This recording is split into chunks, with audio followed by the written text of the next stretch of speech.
Chapter 14. Your Subconscious Mind and Marital Problems.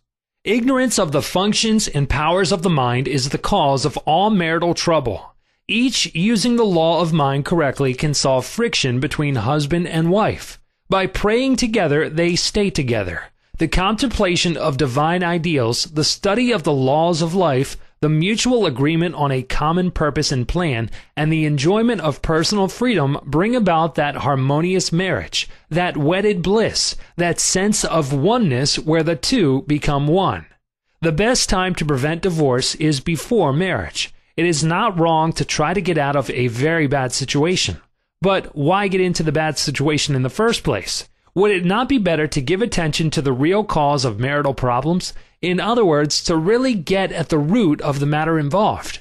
As with all other problems of men and women, the problems of divorce, separation, annulment, and endless litigation are directly traceable to lack of knowledge of the working and interrelationship of the conscious and subconscious mind. The meaning of marriage. Marriage, to be real, must first be on a spiritual basis. It must be of the heart, and the heart is the chalice of love. Honesty, sincerity, kindness, and integrity are also forms of love. Each partner should be perfectly honest and sincere with the other. It is not a true marriage when a man marries a woman for her money, social position, or to lift his ego, because this indicates a lack of sincerity, honesty, and true love. Such a marriage is a farce, a sham, and a masquerade.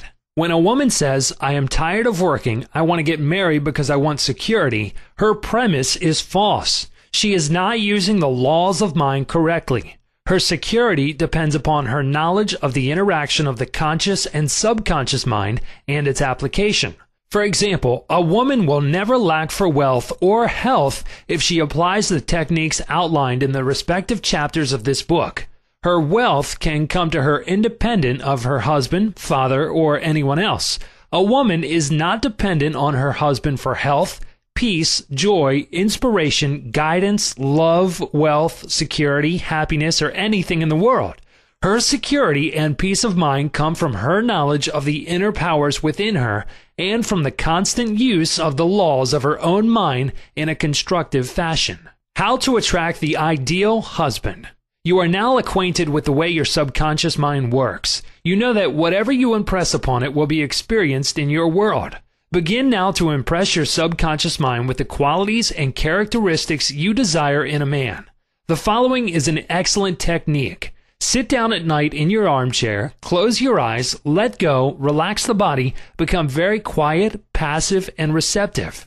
Talk to your subconscious mind and say to it, "I am now attracting a man into my experience who is honest, sincere, loyal, faithful, peaceful, happy, and prosperous. These qualities which I admire are sinking down into my subconscious mind now. As I dwell upon these characteristics, they become a part of me and are embodied subconsciously. I know there is an irresistible law of attraction and that I attract to me a man according to my subconscious belief. I attract that which I feel to be true in my subconscious mind. I know I can contribute to his peace and happiness. He loves my ideals, and I love his ideals. He does not want to make me over, neither do I want to make him over. There is mutual love, freedom, and respect." Practice this process of impregnating your subconscious mind. Then you will have the joy of attracting to you a man possessing the qualities and characteristics you mentally dwelt upon. Your subconscious intelligence will open up a pathway whereby both of you will meet according to the irresistible and changeless flow of your own subconscious mind. Have a keen desire to give the best that is in you of love, devotion, and cooperation. Be receptive to this gift of love, which you have given to your subconscious mind. How to attract the ideal wife. Affirm as follows: "I now attract the right woman who is in complete accord with me." This is a spiritual union because it is divine love functioning through the personality of someone with whom I blend perfectly.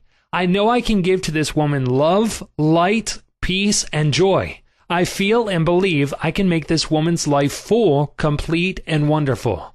I now decree that she possesses the following qualities and attributes: She is spiritual, loyal, faithful, and true. She is harmonious, peaceful, and happy. We are irresistibly attracted to each other. Only that which belongs to love, truth, and beauty can enter my experience. I accept my ideal companion now. As you think quietly and with interest on the qualities and attributes which you admire in the companion you seek, you will build the mental equivalent into your mentality. Then the deeper currents of your subconscious mind will bring both of you together in divine order. No need for third mistake. Recently, a teacher said to me, I have had 3 husbands and all 3 have been passive, submissive, and dependent on me to make all decisions and govern everything. Why do I attract such type men? I asked her whether she had known that her second husband was the effeminate type, and she replied, of course not. Had I known, I would not have married him. Apparently, she had not learned anything from the first mistake. The trouble was with her personality makeup. She was very masculine, domineering, and unconsciously wanted someone who would be submissive and passive so that she could play the dominant role. All this was unconscious motivation, and her subconscious picture attracted to her what she subjectively wanted. She had to learn to break the pattern by adopting the right prayer process. How she broke the negative pattern. The above-mentioned woman learned a simple truth. When you believe you can have the type of man you idealize, it is done unto you as you believe. The following is the specific prayer she used to break the old subconscious pattern and attract to her the ideal mate. I am building into my mentality the type of man I deeply desire.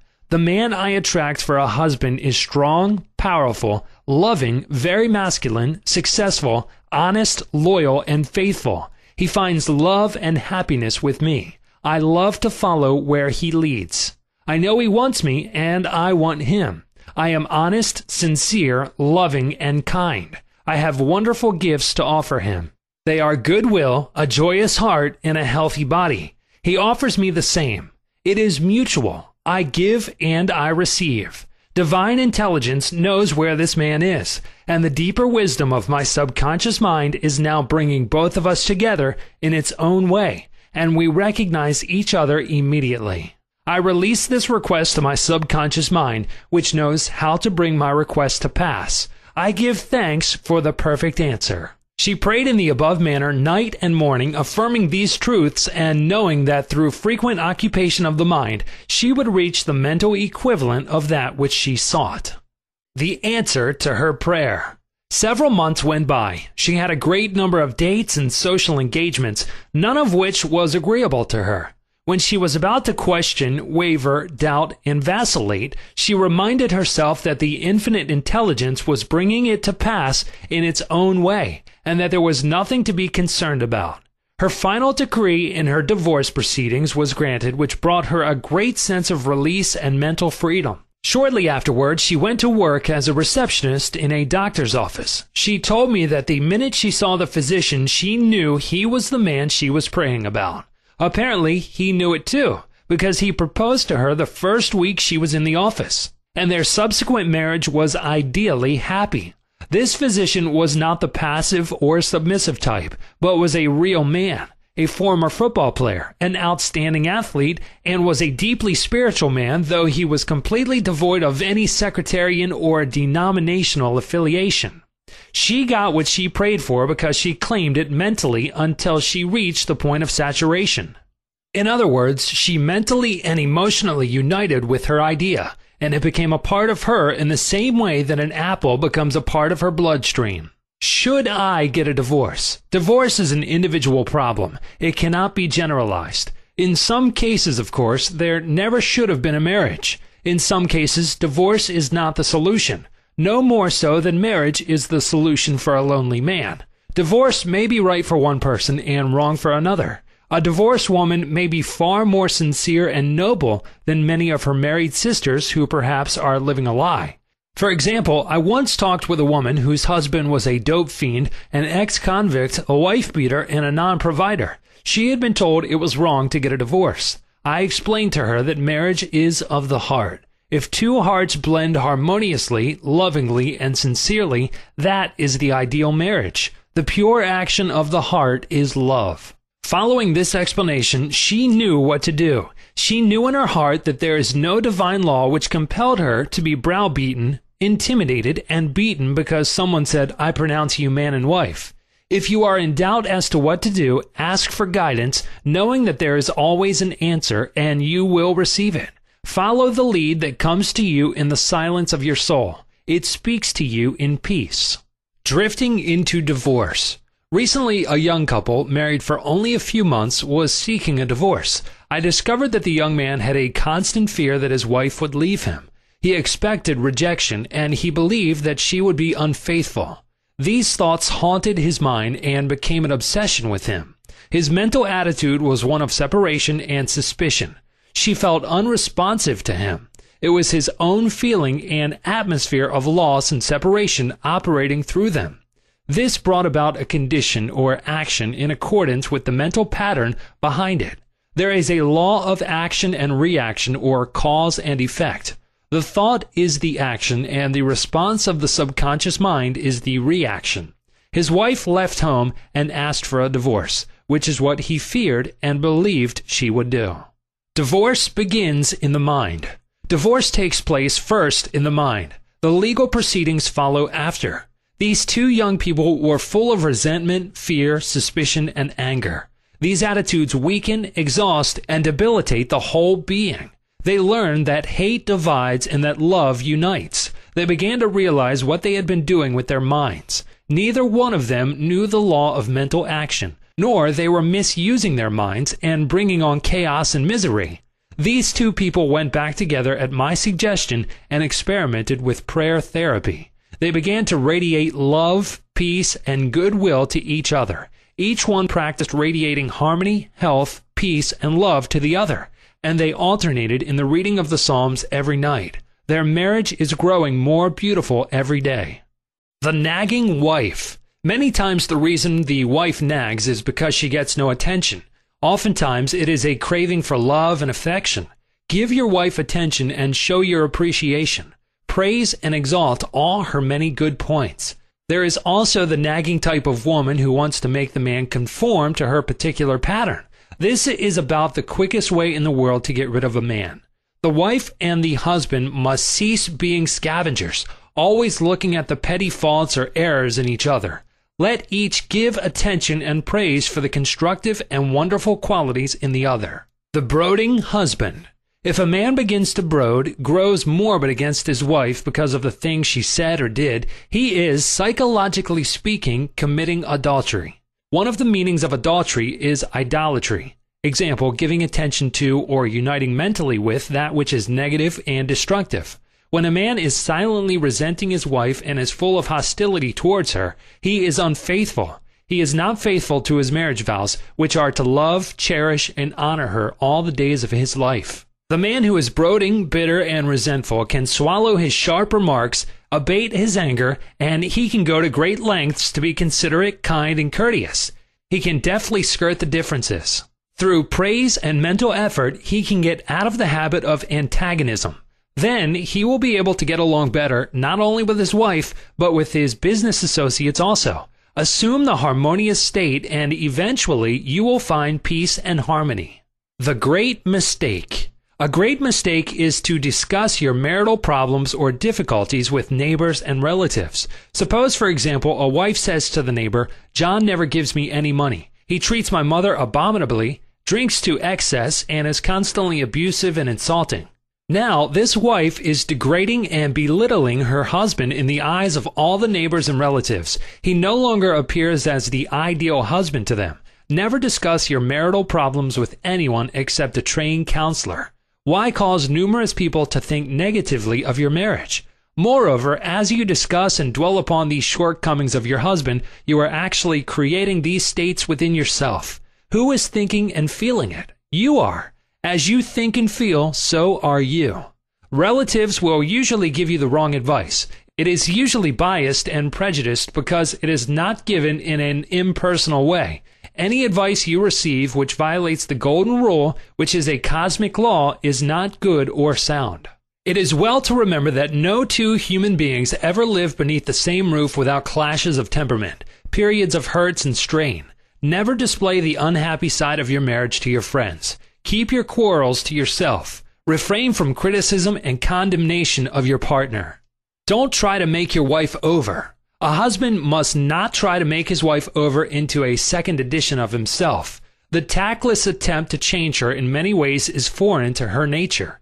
These attempts are always foolish, and many times result in dissolution of the marriage. These attempts to alter her destroy her pride and self-esteem and arouse a spirit of contrariness and resentment that proves fatal to the marriage bond. Adjustments are needed, of course, but if you have a good look inside your own mind and study your character and behavior, you will find so many shortcomings they will keep you busy the rest of your life. If you say, "I will make him over into what I want," you are looking for trouble and the divorce court. You are asking for misery. You will have to learn the hard way that there is no one to change but yourself. Pray together and stay together through steps in prayer. The first step, never carry over from one day to another accumulated irritations arising from little disappointments. Be sure to forgive each other for any sharpness before you retire at night. The moment you awaken in the morning, claim infinite intelligence is guiding you in all your ways. Send out loving thoughts of peace, harmony, and love to your marriage partner, to all members of the family, and to the whole world. The second step, say grace at breakfast. Give thanks for the wonderful food, for your abundance, and for all your blessings. Make sure that no problems, worries, or arguments shall enter into the table conversation. The same applies at dinner time. Say to your wife or husband, "I appreciate all you are doing, and I radiate love and goodwill to you all day long." The third step, the husband and wife should alternate in praying each night. Do not take your marriage partner for granted. Show your appreciation and love. Think appreciation and goodwill rather than condemnation, criticism, and nagging. The way to build a peaceful home and a happy marriage is to use a foundation of love, beauty, harmony, mutual respect, faith in God, and all things good. Read the 23rd, 27th, and 91st Psalms, the 11th chapter of Hebrews, the 13th chapter of 1 Corinthians, and other great texts of the Bible before going to sleep. As you practice these truths, your marriage will grow more and more blessed through the years.